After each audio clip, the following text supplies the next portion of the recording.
Doctor वसुधा कुलश्रेष्ठ आपके सामने समाजशास्त्र के टॉप 10 क्वेश्चंस लेके आई हूँ।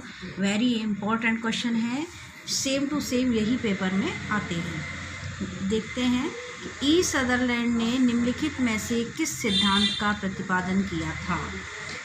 तो ये सदरलैंड ने किसका प्रतिपादन किया था, ये सभी लोग जानते हैं, वाइट कॉलर अपराध का। ये अपराध कैसा था, इसमें क्या था कि ये उच्च सामाजिक परिस्थिति यानी उच्च पद के जो लोग थे उनके द्वारा ये अपराध किया जाता था। नेक्स्ट है आपका, भारत ने किस वर्ष में जनसंख्या की समस्या को पहचाना तथा परिवार नियोजन के लिए सरकारी राष्ट्रीय कार्यक्रम अपनाया था। ये सरकारी कार्यक्रम जो इन्होंने अपनाया था वो राष्ट्रीय स्तर पर अपनाया था, तो ये है आपका 1952। नेक्स्ट है, विस्थापन विकास के ये कथन कारण है, विस्थापन विकास के सूचांकों में से एक है। ठीक है। नेक्स्ट है, विस्थापन दुख गरीबी तथा अन्य समस्याओं से लोगों के ग्रसित होने का कारण बनता है। तो विस्थापन जो है सूचांकों से सम्मिलित नहीं है, इसलिए इसका जो है ये तो गलत है। और आर देख लेते हैं कि विस्थापन दुख गरीबी तथा अन्य समस्याओं से लोगों के ग्रसित होने का कारण बनता है। ये कहीं तक ऐसा लग रहा है कि ये ठीक है। तो कैसे ठीक है, क्योंकि इसमें क्या है कि जो विस्थापन का जो विकास होता है वो नकारात्मक पहलू माना जाता है। ये इसमें प्रोफेसर डेविड ने बताया था कि दुख गरीबी मानसिक बीमारियां और आपराधिक प्रतिमानों का जो दबाव अधिक होता है वो विस्थापित लोगों की अनेक समस्याओं के साथ पूरे समाज में यातायात है, शिक्षा है, स्वास्थ्य है, आवास है, इनकी समस्याओं के दबाव को भी बढ़ावा देते हैं। नेक्स्ट आ जाते हैं सूची 1, ये आपकी मिलान है, सूची 1 और सूची 2। इसमें आपको मिलान करना है, प्रोसेस वही रहेगा जो हम नेक्स्ट पहले बता चुके हैं। पहला है सांस्कृतिक विविधता की बात कौन करते हैं, डीपी मुखर्जी। ठीक। और सामाजिक न्याय की बात कौन करते हैं, BR अम्बेडकर। पवित्रता और प्रदूषण की ड्यूमा बात करते हैं, मतलब इन्होंने अपवित्र प्रदूषण और पवित्र प्रदूषण की बात की है इन्होंने, ऐसे याद रखना। पवित्रता प्रदूषण की बात L ड्यूमा है।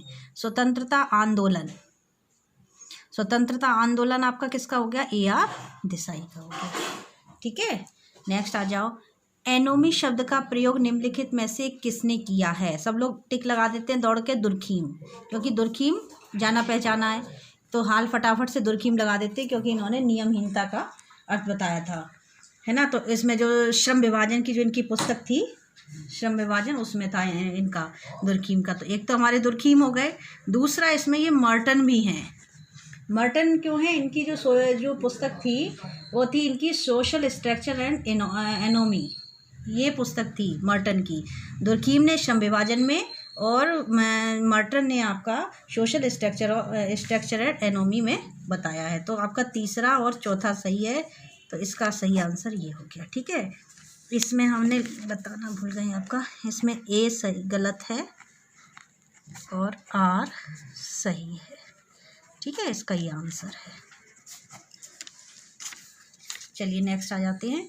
AR देसाई के अनुसार राष्ट्रवाद के विकास के दूसरे चरण को वर्ष 1885 और 1905 किसके द्वारा चित्रित किया गया था। ये उद्योग विकास के लिए, ये कई बार क्वेश्चन आया है।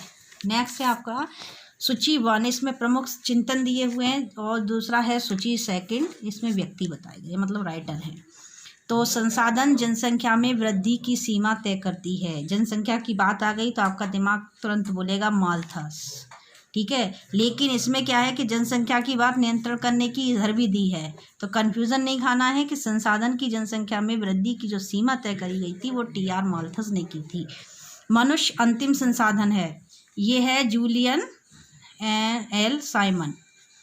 नेक्स्ट है गर्भ निरोधक सर्वोत्तम विकास है, ये हमने उस दिन भी बताया था आपको, राजनीति जो अध्यक्ष नीति थी जनसंख्या नीति के बारे में, तो उसमें भी आपको बताया था कर्ण सिंह थे अध्यक्ष उसके। नेक्स्ट है लोगों के जीवन में सुधार लाने के लिए जनसंख्या नियंत्रण अनिवार्य है, ये प्लेटो है। इसमें आ जाते हैं, ई गवर्नमेंट द्वारा निम्नलिखित में से कौन से प्राथमिक फ्रेमों का प्रयोग किया गया है। ये प्राथमिक फ्रेम हो गए आपके प्राकृतिक फ्रेम और सामाजिक फ्रेम। तो प्राकृतिक फ्रेम और सामाजिक फ्रेम किस में आएंगे, यानी ए और सी, तीसरा है आपका। ठीक है, नेक्स्ट है आपका, हैबरमास के अनुसार निम्नलिखित में से कौन पूंजीवाद का एक रूप नहीं है पूछा जा रहा है। ये सूचना परक पूंजीवाद का रूप नहीं है, और उदारवादी है, उत्तर पूंजीवादी है, संगठित पूंजीवादी है। नेक्स्ट है आपका, निम्नलिखित में से कौन सा ई गवर्नमेंट का कार्य नहीं है।